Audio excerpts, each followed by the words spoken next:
আমাৰ ফালগুৰি গাঁওখনৰ ৰাইজৰ এটা অতিকৈ আনন্দিত আৰু ঐতিহাসিক দিন বুলি ক'ব লাগিব আমি। যিহেতু আমাৰ গাঁৱৰ যি ৰাস্তা ঘাটৰ যি যোগাযোগৰ যি ব্যৱস্থা আছিল এটা এম্বুলেন্স সোমোৱা ৰাস্তা নাছিল আমাৰ গাঁৱত।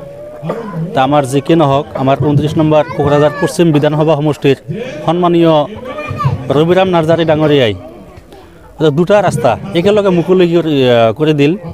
আমি আশা কৰিম যাতে যোন ঠিকাদাৰে পাইছে কামখিনি সুচাৰুৰূপে ৰাইজৰ ব্যৱহাৰৰ উপযোগী হোৱাকৈ যাতে নিৰ্মাণ কৰে, তাৰ প্ৰতিও আমি ৰাইজে সচেতন লগতে সহযোগ কৰিম। যিখিনি সিদ্ধান্ত লৈছে এইবাৰ BPF দলৰ বাহিৰে ইয়াত বেলেগ দলে আহি মাথা মাৰি লাভ নাই।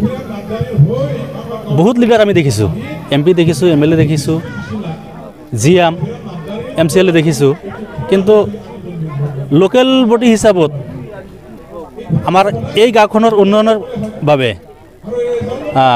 যিকোনো আমাৰ এই 7 নম্বৰ ফকিৰাম BTC সমষ্টি হিচাপে 7 নম্বৰ ফকিৰাম সমষ্টিৰ কোনো MCLA আজিলৈকে কোনো কানচাৰ দিয়া নাই, কোনো মাত দিয়া নাই। এনেকি দুখ আৰু পৰিতাপৰ বিষয় এইখন সমষ্টিৰ পৰাই বৰ্তমান মানে এজন EM হৈ আছে, BTC গভৰ্ণমেণ্টৰ এজন EM হৈ আছে, আশে পাশে কিমান কাম কৰি আছে, কিন্তু আমাৰ এই গাঁওখন লৈ এটা ফুটা কৰি এটা চেংচনো দিয়া নাই। এইটো বৰ দুখ আৰু পৰিতাপৰ বিষয়। তো যিয়ে নহওক, আমাৰ MLA মহোদয় ৰবিৰাম নাৰ্জাৰী ছাৰে ইমান সমষ্টি, এটা MLA সমষ্টি কিন্তু বহুত ডাঙৰ হয়, তথাপিও এই গাঁওখন যে বাছি লৈছে তাৰ কাৰণে আমি ৰবিৰাম নাৰ্জাৰী ছাৰক। আমাৰ গাঁওখনত ভাৰত স্বাধীন হোৱাৰ পিছৰ পৰাই মানে কোনো ৰাস্তা ঘাট নথকাৰ কাৰণে আমি গাঁৱৰ পৰা এতিয়া বেমাৰী মানুহ বাহিৰত হস্পিটেলত ল'বলৈ কোনো চেষ্টা নাছিলে, আৰু ল'ৰা ছোৱালীবিলাকো ৰাস্তা ঘাট নোহোৱাৰ কাৰণে এইবিলাকো পঢ়া শুনা কৰিবলৈ বৰ দিগদাৰ হৈ আছিল।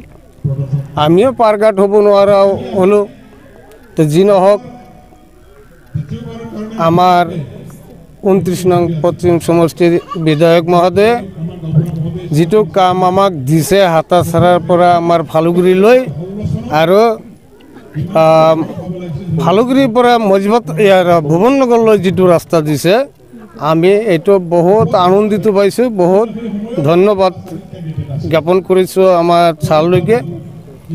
ইয়াতকৈ আৰু আমাৰ অসুবিধা কি আছে? আমাৰ যিবিলাক অসুবিধাৰ কাৰণে আমি ছাৰক মাতিছিলোঁ, ছাৰৰ ওচৰত কাকতি মিনতি কৰিছোঁ, তাৰ কাৰণে ছাৰে আমাক একদম পোহৰলৈ আনি দিছে।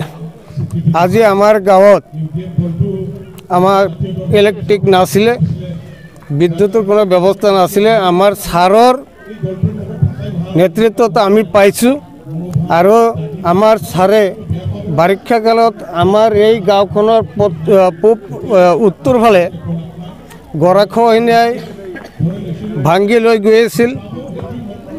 সেইটোৱে আমাৰ ছাৰে এমাৰ্জেঞ্চি ফাউণ্ডৰ পৰা এটা বেম্বো প্ৰডাকশ্যন দিছিলে, এইটোৱে কাম আমি কৰিছোঁ।